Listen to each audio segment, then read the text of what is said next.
The stage is set. Stage is set for Super Bowl 58. Chiefs versus the 49ers.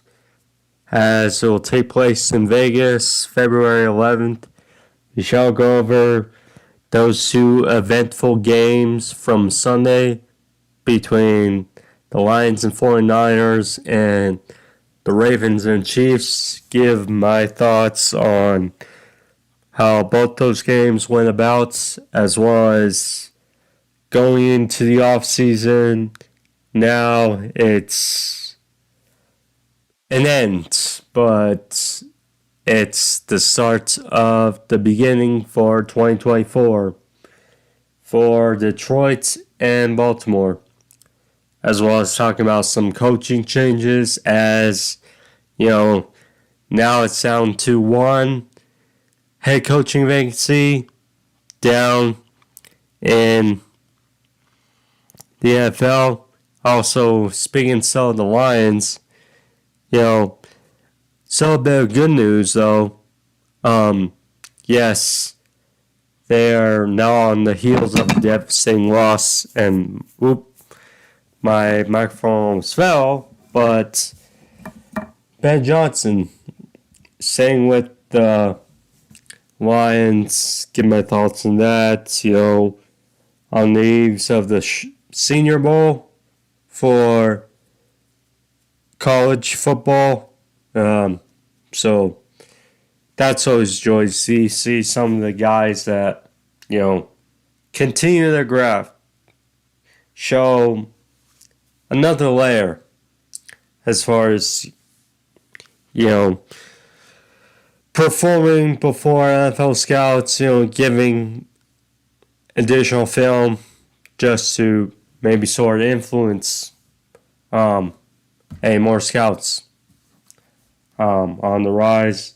But yeah, we got some quality stuff to go about. Do want to shed some light on where we stand as far as basketball is concerned and stuff. But anyways, guys, thank you all for joining me. Drill, up and there, up and at 'em. The subscribe thing is over here. Decided a view picture subscription. Thank you guys. 34 strong as it keeps going, and hope continues, as well as the like if you guys are new. One, the other, as well as comments. Those always enjoy. Listen to feedback or whichever. But yeah, thank you guys, and let's start off, shall we? So, Chiefs Ravens. First, let's get into it. So, two eventful games, certainly on Sunday, as you'd want. First of all, on the cusp of or in the Final Four, Super Bowl on the line. Doesn't get higher stakes than this. Yeah, let's go over Chiefs and Ravens first. So,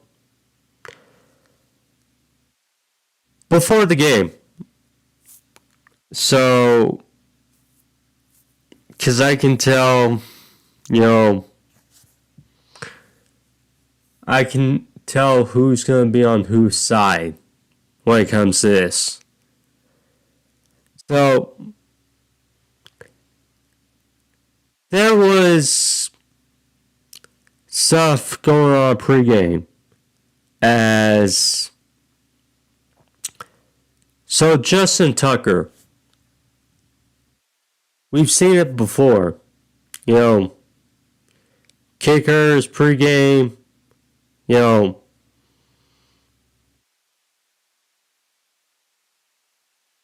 kick on the goal line or near the goal line of the opposing, team side. And there was a video where as Justin Tucker was trying to kick, that's where, as well, and Harrison Butker, Chiefs kicker, was on the other side of the field. So Tucker was trying to kick, and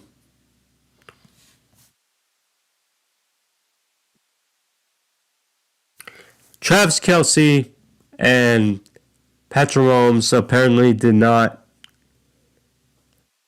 think it was a great sentimental, and the fact is right there trying to start something, it was chippy for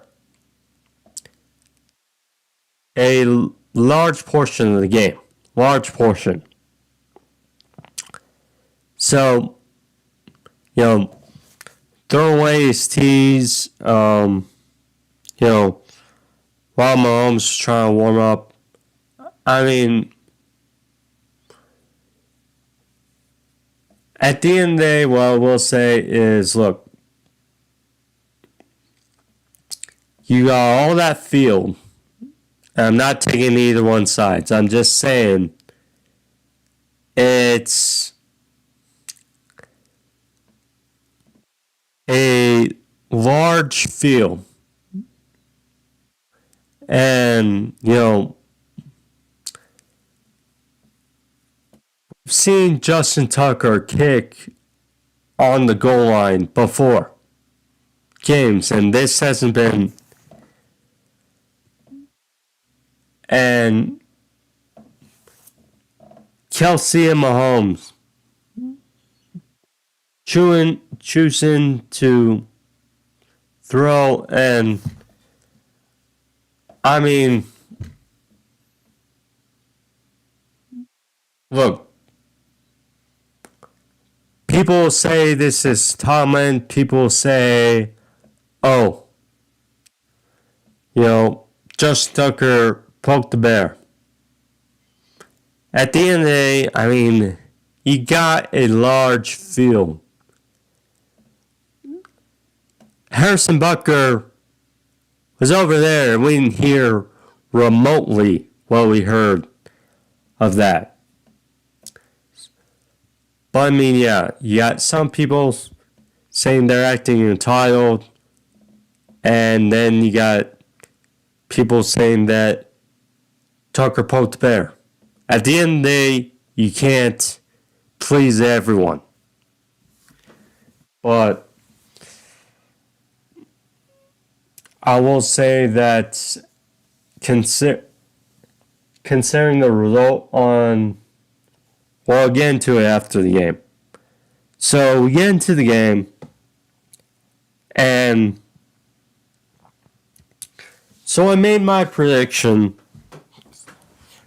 last week on the scores. 34-30 Ravens, 28-24 Lions. Obviously, I was wrong about the counts. Now, since I'm going over Chiefs-Ravens, my mindset, I think everyone's, was that it could go either way. As in, it could be high scoring, it could be low scoring, based on how both defenses has played well. I just erred on the side of, hey, it's the playoffs. This thing could break open. Lamar and the scrambles he has, this thing could break open in the way the Chiefs' offense has been playing better over the last couple weeks. Now, I will say, against this Ravens defense, it didn't play as well as kind of figured. Playing a better defense than the Bills and the Dolphins. But nonetheless, so 17-10 Chiefs. So talked about what happened pregame. Things got chippy between the players already before. So Chiefs won the toss and elected to defer. So Ravens got the ball to start. They go 3-and-out. And then Chiefs get the ball. And then so start moving the ball. And then there's a holding call. And then a couple plays later, this was a good matchup. Travis Kelce, Marlon Humphrey, your best corner against obviously the best option on the Chiefs offense, Travis Kelce. And it resulted into a touchdown. Now,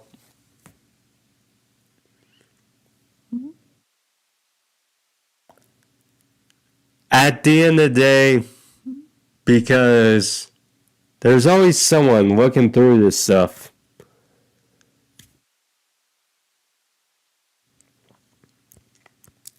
On one play, there was clear hands to the face and a hold by the Chiefs offense. Would that obviously back them up? Sure. They still have scored? Probably. Or maybe.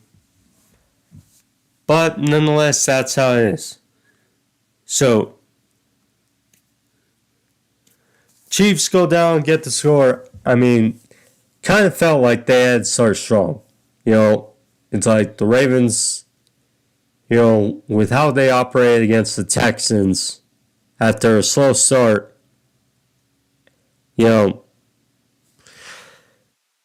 certainly had to keep going. And then Ravens actually punched back a number of minutes later as they had a drive with a few Lamar runs and then a few good passes followed with a great play by Lamar Jackson. So he ducked a would-be sack and then rolled out and then just threw up for Zay Flowers, who that wasn't the last time we heard his name in the game. Threw up for Lamar, or Zay Flowers, and he gets behind, reels in a great play for a touchdown. And then there you go. So,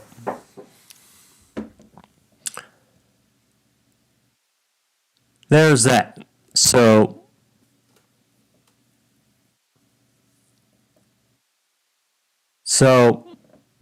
excuse me. So, yeah, this was like a stalemate game. This felt like a stalemate game.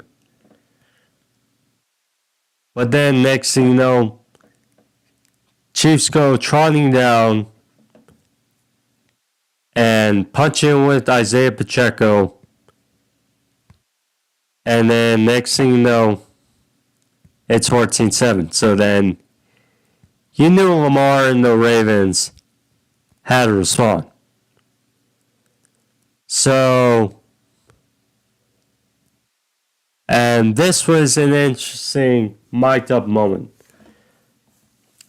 So Lamar got stripped and set. Got hit with a strip sack, which then resulted into a field goal. Or actually, yeah, scratch that.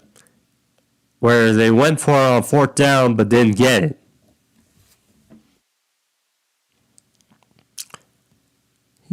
So, but it was an interesting mic'd up call as Lamar stated that Bateman was open.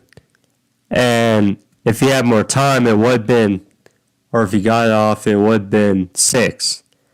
and a tied up game, but that's how it goes sometimes. That's how it goes. Both defenses played stout. Both defense played stout, whichever you want to say. Oh.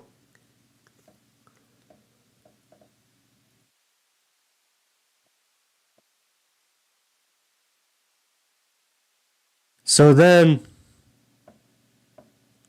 Chiefs didn't go down the field again, and they wound up kicking a field goal at near the end of the first half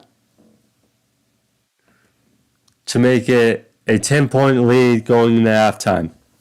Now, credit to Ravens defense. They allowed no points in the second half.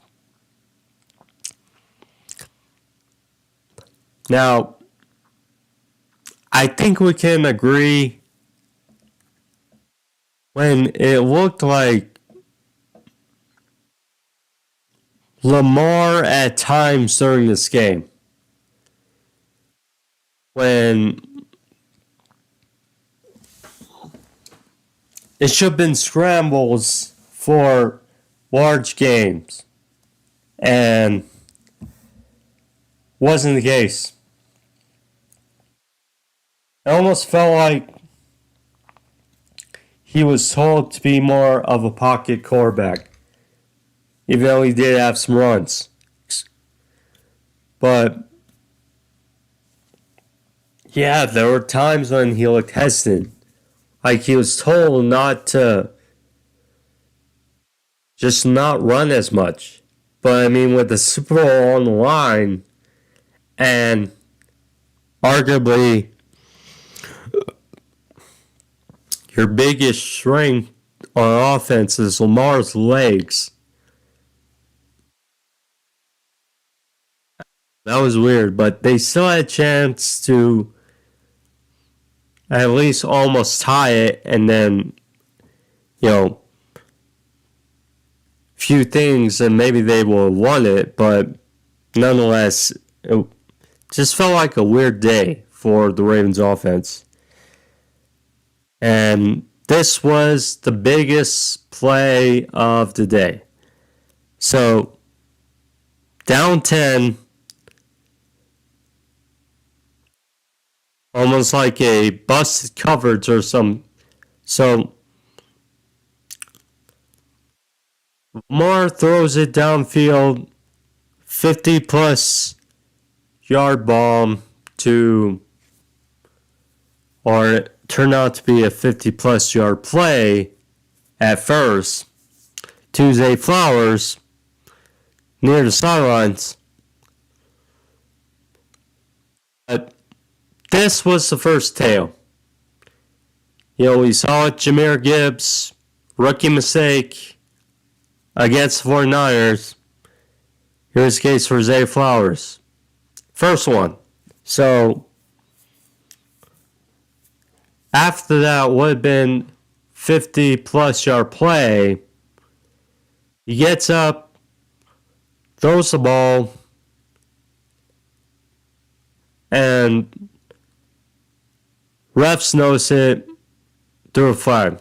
Now, can we say that there were more flags and perhaps suspiciousness, for more flags for the Ravens and the Chiefs? You beat the judge. But, yeah, that was the first mistake by Zay Flowers. So, it was a huge play and still results in a first down. So it was a big play, but yeah. So then the next mistake, which again was the biggest play of the day. So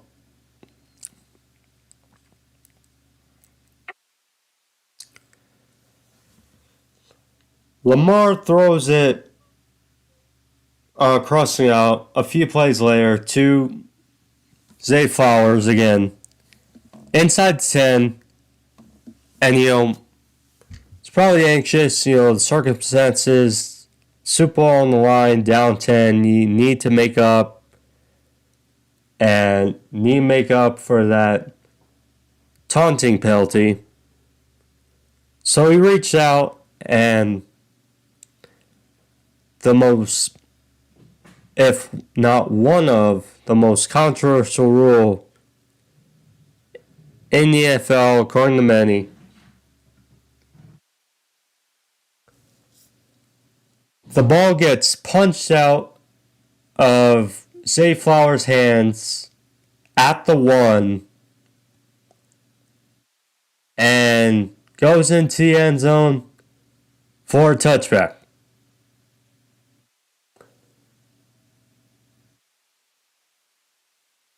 But yeah, talk about a swing, because it turned out to be a 7-point game. Now, yes, at the end of near the end of regulation, with that throw, Chiefs could have added more points, but the end of the day on the scoreboard was a 7-point game. So it's like down 10. That one made a touchdown, provided they kicked the extra point. Would have been a 3-point game. So Ravens, got momentum after a number of big plays, but nope, taken away. So there you go.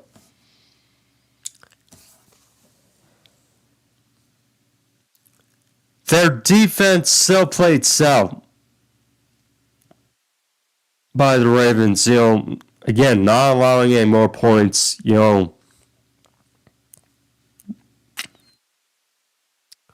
But then when the time kept running off the clock after a big play at Aguilar, Lamar forced it in range and it gets picked. Now, could you said pass interference?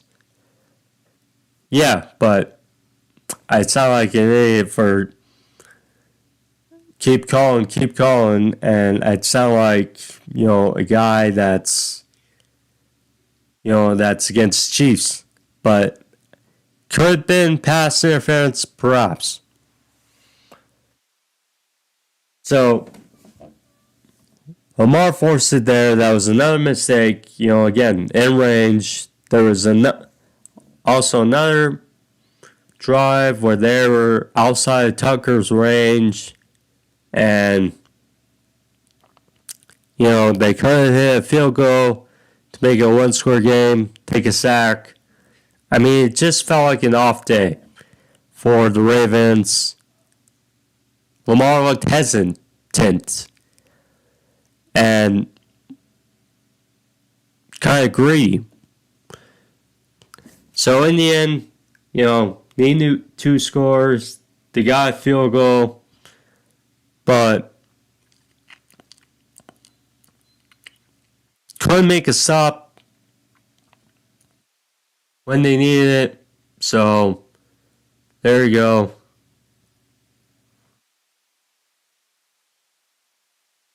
It was a big play. Scantling. It's weird how the number of times at the end of the games, he drops passes. But that one, now, it wasn't the cleanest catch as he caught it on his back. But at the end of the day, catch is catch. So, leave that. And Chiefs move on.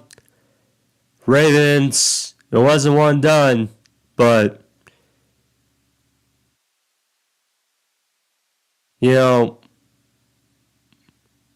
last week against Texans, they started sluggish, and thankfully their defense bailed them out. And their offense was able to do enough in the second half. On Sunday, kind of a sluggish start. Their defense did enough. Held Chiefs offense at the end of the day is 17 points. However, their offense, just, hesitant Lamar didn't run it as much as he should have. I mean, here's the thing. Criticism looming over Lamar for years has been, his running style and not being able to be a polished quarterback throwing the ball. It felt like to a T that Lamar on Sunday tried to silence those critics into just being a guy that can mostly do it from the pocket. I don't know if that was him, his idea. If a coach, that was the game plan. However the case, it just felt like a different offense from the Ravens, how we're kind of used to seeing. But Chiefs did it. They're on to Vegas. Ravens go home early again, despite an healthy Lamar and probably going to be two-time MVP. Yeah. Then we go to the Lions and the 49ers, which was Tale of Two Cities. Well, this was a tale of two halves, how you can say. So, in the first half, look, you knew that the Lions were going to give a fight. You knew. My assumption with this game was that if it was a blowout, the Niners would win. I think that was kind of our assessment. If it was close, the Lions would have a good chance of pulling this out. And for a while, it looked like that assessment was opposite. And the way it turned out, because first half, Lions offense was moving up down the field. First drive culminating with the Jameson Williams run for a touchdown. They were just moving the ball on this Niners defense, making it look ordinary. Now, you knew that, the assessment I've noticed the last number of weeks were that going into this postseason was that the Niners defense wasn't as good, or has not been as good as a couple years past, despite the big names, Sarsuts. And we saw with the Packers they had issues. Saw first half against the Lions, they had issues. So, yeah, the Lions were moving. Jared Goff completing good throws. Run the ball. That offensive line, which, again, is great, doesn't get enough credit. That Lions offensive line was moving. And then they're down 24-7 after laughing like, okay, well, Niners get the ball to start the second half. And they missed a field goal. But, okay, the Niners could score. The problem is, how you stop the Lions offense moving. Well, a couple ways. So,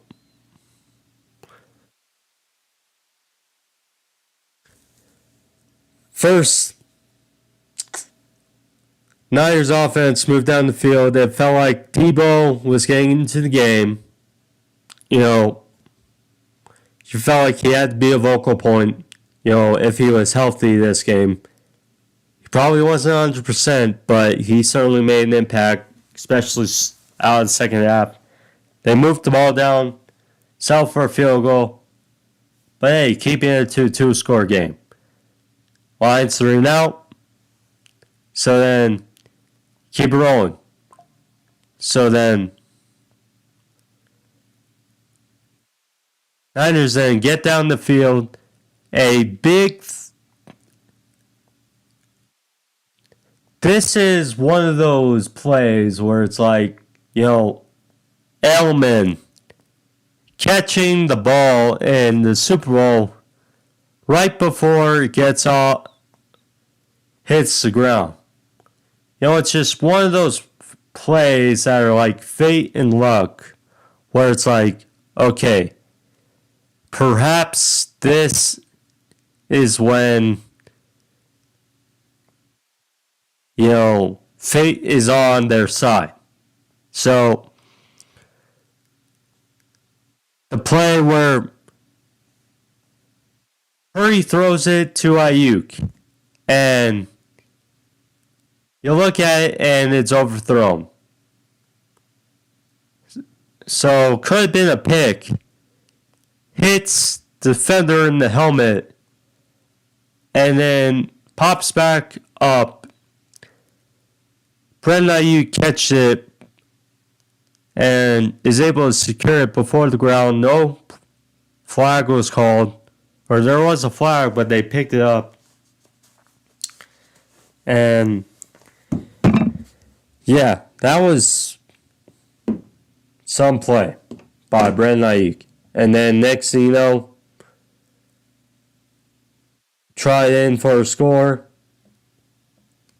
by Christian McCaffrey, and there you go.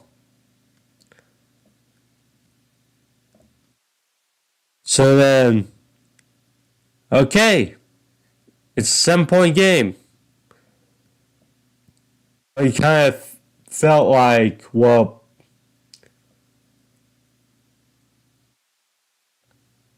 okay, the Lions offense was moving it very well. Start the first half. Or in the first half. So it's like they're going to get going, right? But it felt like still with the momentum that Niners needed a turnover. And boy, did it happen. So looked like it was miscommunication between Gibbs and Goff. They said he ran the wrong way. At the end of the day, Gibbs didn't handle it properly and fumbled the ball. Niners then in total position to tie this game. After just like that, it was 24-7 at half. So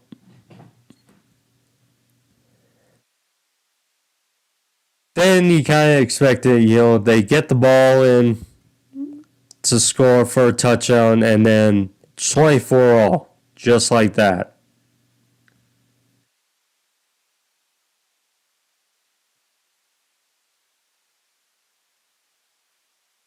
Now,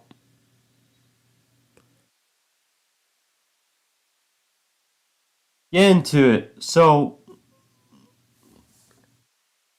one of the three many plays that, or decisions that Dan Campbell criticized for.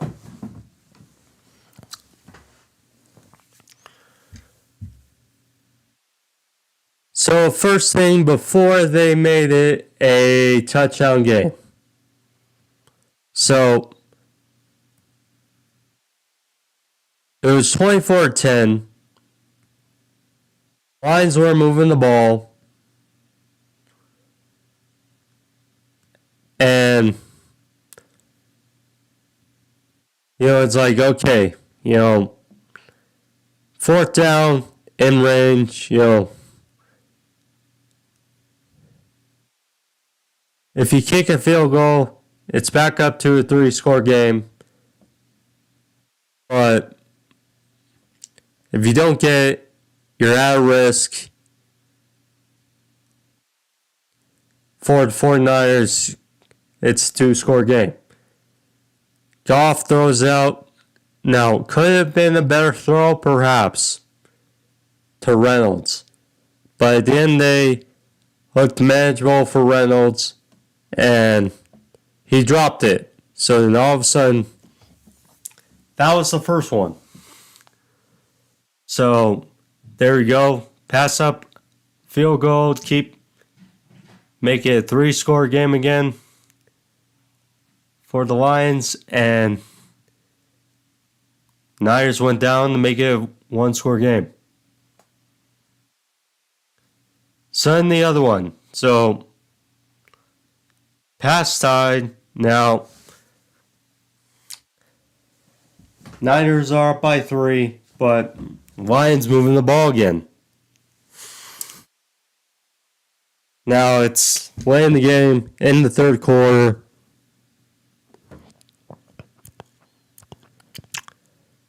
Well, you have a chance to tie it, you're in range. Number 2. So Dan Campbell opts not to take the tie. He still wants the ball. So now this decision I get more than the previous one. Because, look, at the end of the day, 17, okay, but it's still a 3-score game. So it's like, I know you're trying to step on their throats and still be aggressive, but 3-score game, 2-score game, do the math. This I could get because, the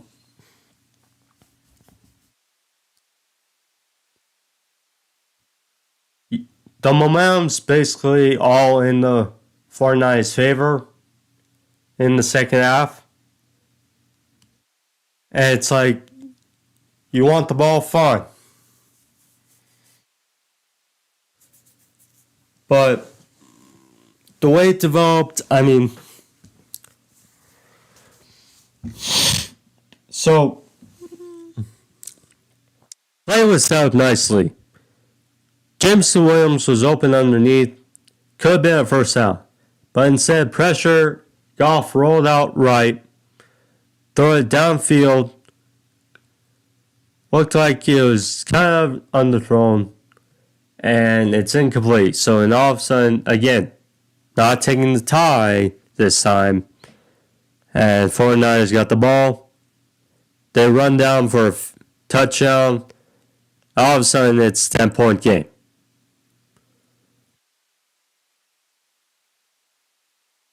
Now, the call that I don't think will get as much notoriety as the previous two. So, it's near a minute. Down 10. You have all 3 timeouts. It's like, okay, you score anyway. You can still play defense, having all your timeouts, and get the ball back with a chance to tie it. So they're down the field. They're inside the 5. Okay, you know the risk, as if with all the risks in the game. Because it's simple. You throw the ball, it's either complete for a touchdown or incomplete, and the clock stops. You run the ball. If you get it, a touchdown, great. The clock stops as well. If you don't get it, clock continues to run, and you're forced with either less lot less time, or you have to take a timeout. Now, perhaps they were trying to catch him off guard. Just an idea. Because again, trying to feature that offensive line, but it didn't go well. Rounds was stopped. Forced to take a timeout. So then all of a sudden, you can't play defense. You have to go for an onside kick. And yeah, they managed to get a touchdown on fourth down, but yeah, just the clock management stuff. Yeah. But yeah, basically the first going for on fourth down, I didn't get it, but at the same time, it could have been caught. Second time, looked like it was going to be a good play, and I got it more because of the circumstances, but it's still nonetheless incomplete. Look, same with Riverboat Ron, that was his nickname for many years because of his aggressiveness as well for Ron Rivera.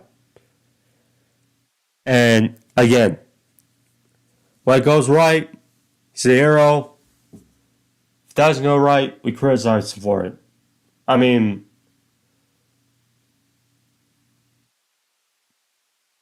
differing opinions the last number of days. In the end, I get the aggressive nature because at the end of the day, you're playing the 49ers on the road who, were able to come back. Now, yes, the aggressiveness kind of cost them looking back at it, but at the end of the day, I get it. Also, I kind of get, trying. It's weird, but kind of convoluting because at the end of the first half, they went for the field goal instead of the touchdown to make it 24-7. But yeah, it was just at the end of the day, the great story of the Lions this season is at an end. What a tale it was, from not having a home playoff game, not winning a playoff game in over 30 years, and yet they win the division, and they win not one, but two stout playoff games over the Rams and the Buccaneers. And, Jared Goff and Dan Campbell will obviously be criticized. Jared Goff, I don't get the hate that he gets, honestly.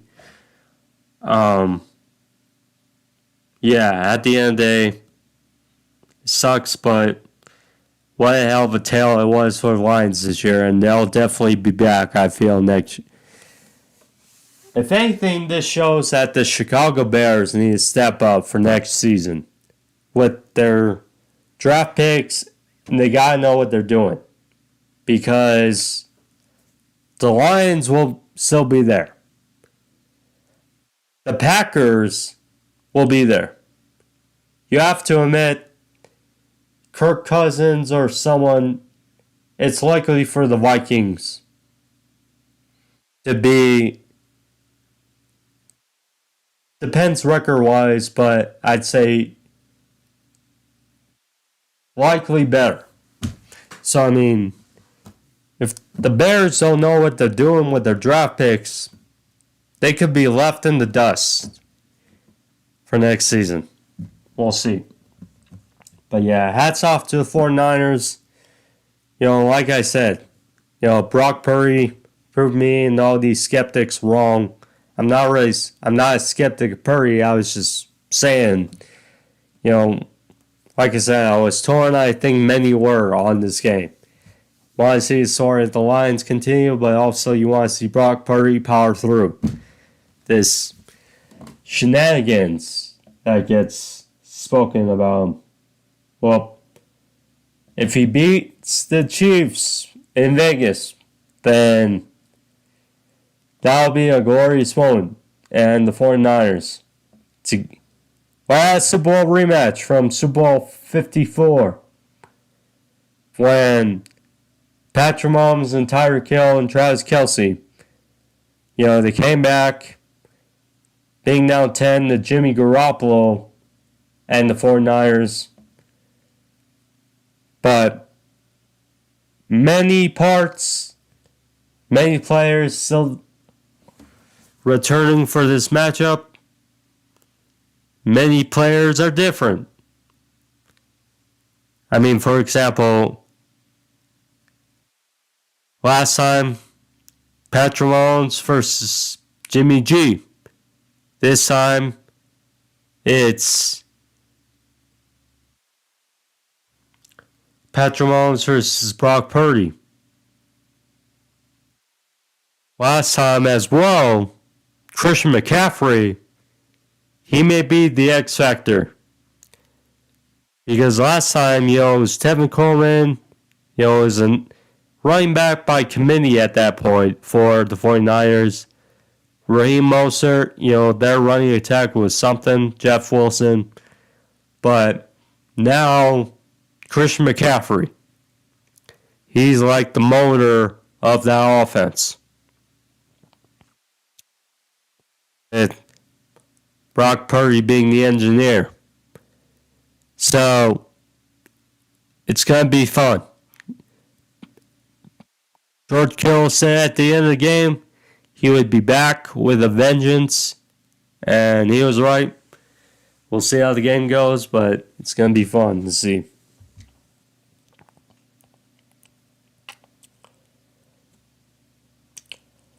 So, Sharon Moore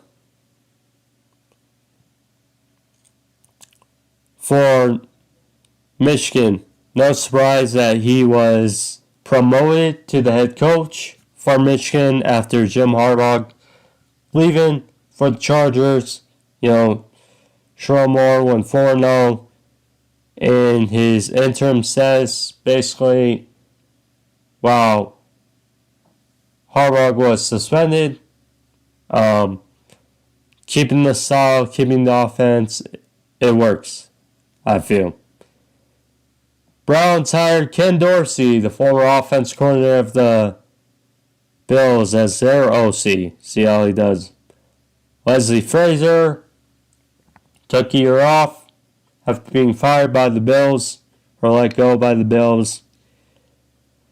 Interviewed for defense coordinator for the Dolphins.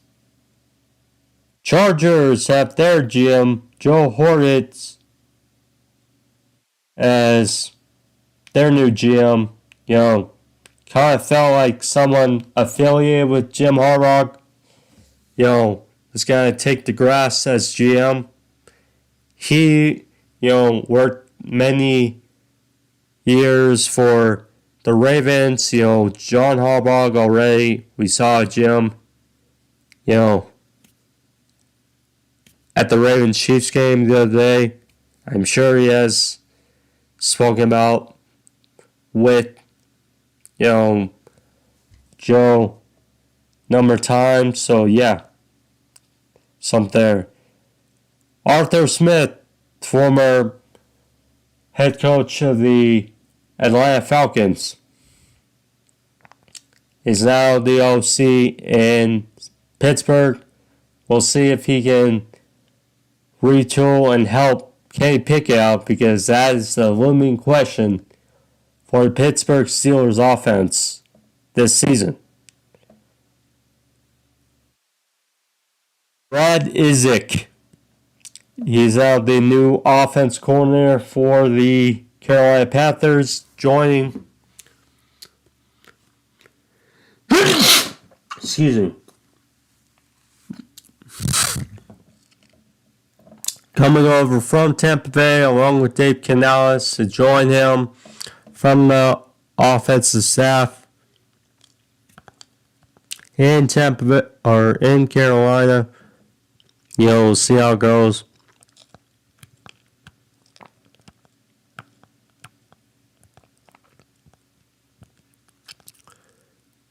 Jeff Hafley is leaving Boston College to become the new defense coordinator of the Green Bay Packers.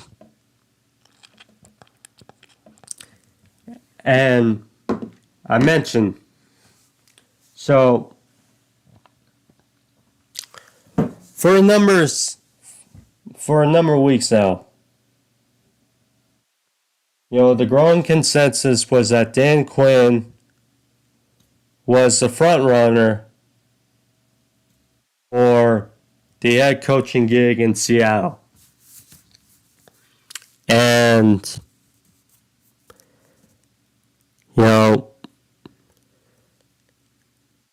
this, not surprised why I say with Dan Quinn's, affiliation with Seattle, former defense coordinator, Pete Carroll, etc.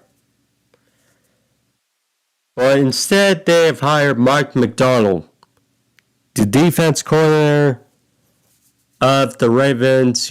Spent time on their staff, spent time with Michigan and Jim Harbaugh as defense coordinator. Now he moves to Seattle and another really young coach. So,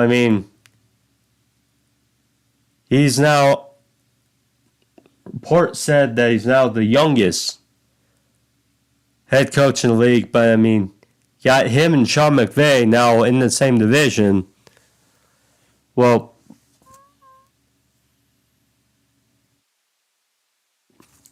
yeah, you got a lot of youth in that division now because, Shanahan, Jonathan Gannon, Sean McVay, and now Mike Macdonald. That's something. But those two nonetheless, and Gerard Mayo. It's a youth movement kind of in the NFL coaching ranks. But now we're down to one head coaching vacancy. And that's Washington Commanders. We know two guys who won't be taking the job.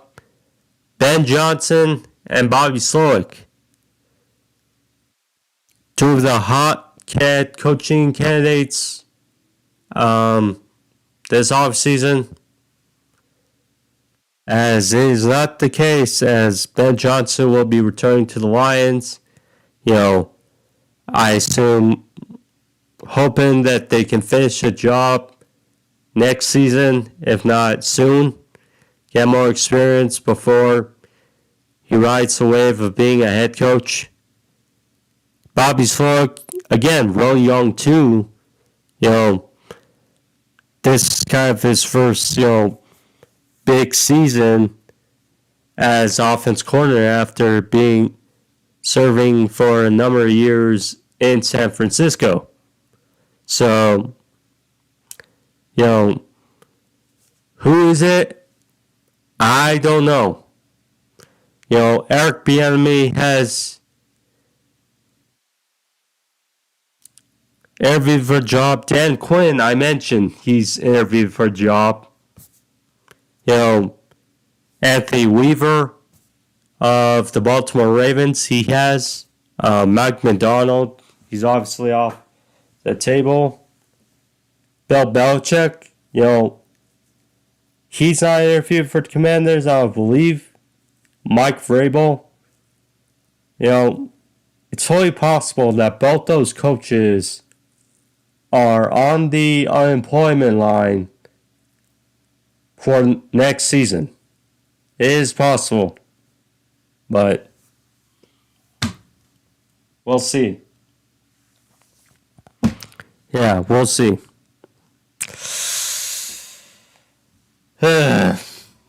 But so Anthony Edwards, Mr. Ant-Man, he called out the refs the other night against a tight win in Oklahoma City against Thunder, saying that they weren't getting any calls. I believe he said to Gobert, cheating ass refs, expecting to find them out. That's the MM40. They're still going strong. They're first place in the West. What job Minnesota has done so far this season. But it's kind of the contrary, guys. Thank you all for joining me. We'll see. This is the only big sports video. I may do a short or two. Comes out this week for sports. We'll see. But yeah, this is the only big sports video of this week. So take care, guys. Hope you guys enjoy it for sports overview topics. See you again next week. Of course, give the preview of the Super Bowl and whatnot. But yeah, take care, guys. Be safe. Adios. Thank you. Peace. Haha, I almost forgot. Baltimore Orioles. So, I can tell a lot of Baltimore fans are happy about that. With how it's been in recent years. Obviously, they had a great season, 2023. Unfortunately, one done in the playoffs. But yeah, that recent act of, one of their announcers suspended for how he vocalized the recent woes of the Baltimore Orioles or the Tampa Bay Rays. But nonetheless, it is someday for Orioles fans, sold to billionaires David Rubstein and Mike Arrighetti. Apologize if I butcher his name. But yeah, for $1.725 billion. So there you go. Rubenstein signed. Yeah, and sorry. Apparently it's the team's new control person. So there you go. Hopefully they're more stable, and hopefully Oriole fans are now more happy. But yeah, I almost missed that. So, yeah.